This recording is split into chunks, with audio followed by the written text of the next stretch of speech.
people you'd like to meet, places you'd like to go. You just take some time. And then I suggest, when you've thought about what you want for the future, make a list. Just jot it all down. It's really a very simple process. And then here's number 3. Keep all the old lists.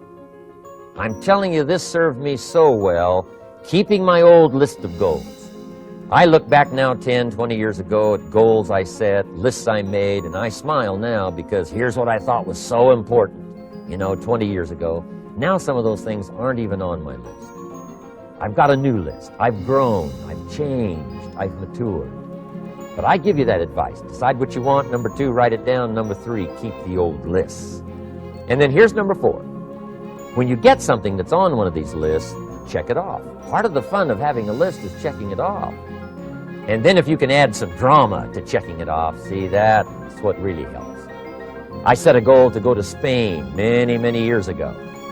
And when I finally made my first trip to Spain, I had that journal with me that had that list in it. And while I had my journal on my lap, waiting for the wheels to touch down in Madrid, I waited until the wheels touched the runway, and I checked it off. Just adding a little drama. So, part of the fun of having a list is checking it off. Now, here's what's important about the lists and designing your future. If the future gets clear, the price gets easier. Because you got to remember, for every promise, there's a price to pay. Everybody's got to pay the price. Everybody's got to do the deal. Everybody's got to do the disciplines. Everybody has to pay. But here's what I've discovered. If the promise is clear and powerful, the price is easy to pay.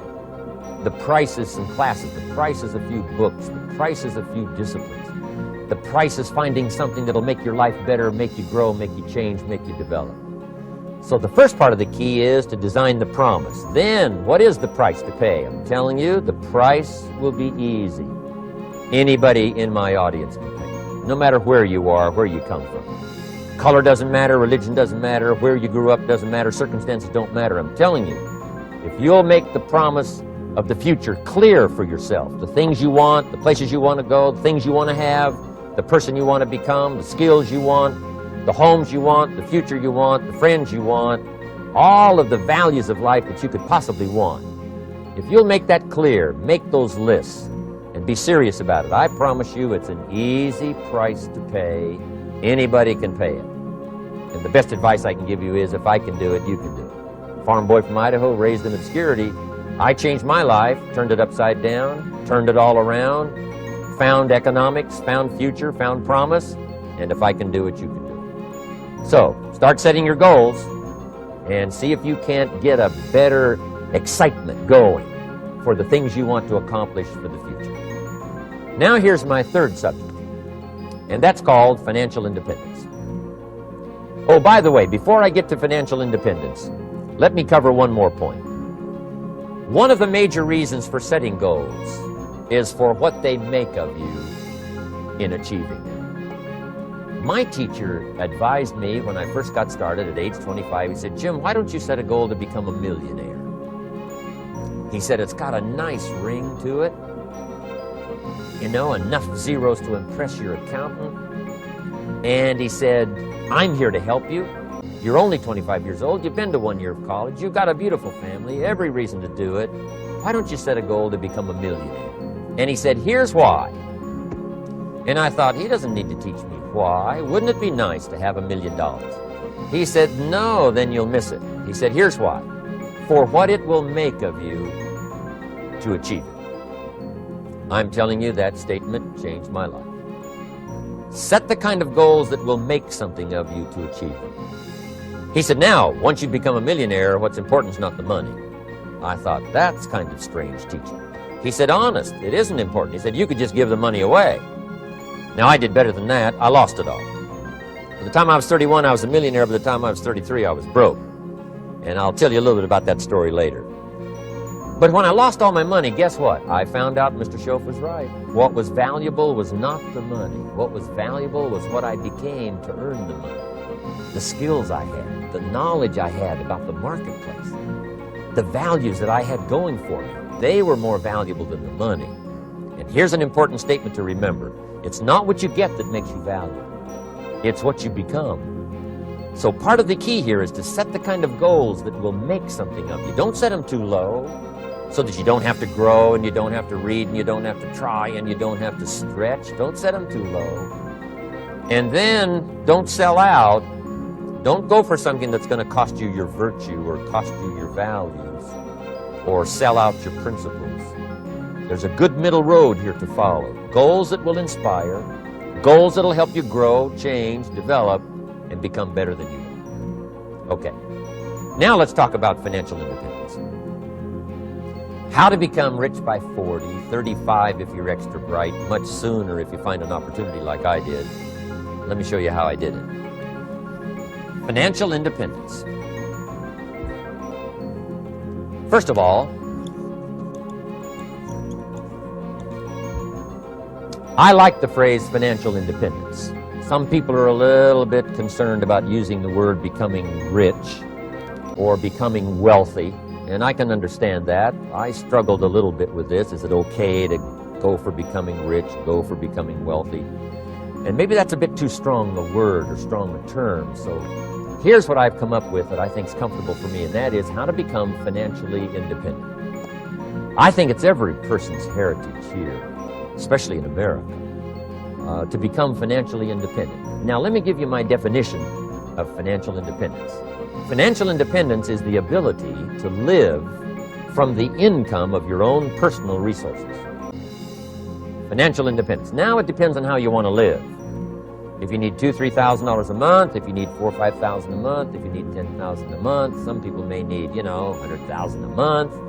But whatever you would need to live, and you could earn that living from the income of your own personal resources, that's what I call financial freedom, financial independence. And let me show you how to acquire it. If you start at age 15, between ages 15 and 35 is 20 years. And in my personal opinion, based on my own studies and my own experience, 20 years, in my opinion, is enough time to become financially independent. If you're not, you don't live in the wrong country. Probably what's happened is you have the wrong plan. And it's easy to be a nice person with the wrong plan. I found that when I was 25 years old. I was broke at age 25, and I was a nice guy. You would have liked me. But I'm telling you, my plans up until then, especially my financial plan, left me broke. I totally changed it the next 6 years, and I became financially independent. So I know what I'm talking about. It is possible in a reasonable amount of time, 15 to 35, whatever, 20 years time, enough time. You can do it in a much shorter period of time, like I did if you want to. But this is a reasonable enough time. But here's number one. First of all, you got to have the right philosophy. Philosophy is our ability to gather knowledge and sort through it and decide what's valuable. To develop a philosophy about life, a philosophy about our health, a philosophy about our family relationships, a philosophy about economics. And if you develop the right philosophy, that's what helps to set this sail, so that in 6 years it takes you where you want to go, instead of winding up like I did that first 6 years of my economics, broke, no money, empty bank account. The right philosophy. Now let me give you a couple of philosophies to consider. Here's the first one. It's called the philosophy of the poor. And here it is. Poor people usually spend their money and invest what's left. That's the philosophy of the poor. Now here's the philosophy of the rich. Rich people invest their money and spend what's left. And here's the startling answer. It really doesn't matter what the amount is. What's most important is not the amount. What's really important is the philosophy. So I would ask you to adopt this philosophy of spending after you have invested. Invest first, then spend. And I've got a little formula that I'm going to share with you. Now, what should a child do with a dollar? I mean, there's a lot of debate going on, I'm sure, across the country on what a child should do with a dollar. Here's one opinion. It's only a child and it's only a dollar. What difference does it make? Well, in my opinion, it makes all the difference in the world. A person's economic future starts with the child with $1. Somebody says, oh no, you're only young once, let him spend it all. Well, when would you hope that would stop? Somebody says, well, wait till he's 50 and broke like me, and and then he'll learn. Well, no, we don't want to wait that long. If I would have known earlier than age 25, I would have changed. In high school, if they would have had classes called Wealth 1, Wealth 2, I'd have taken both classes. I would not have waited until age 25. So, the earlier the better. So, what should a child do with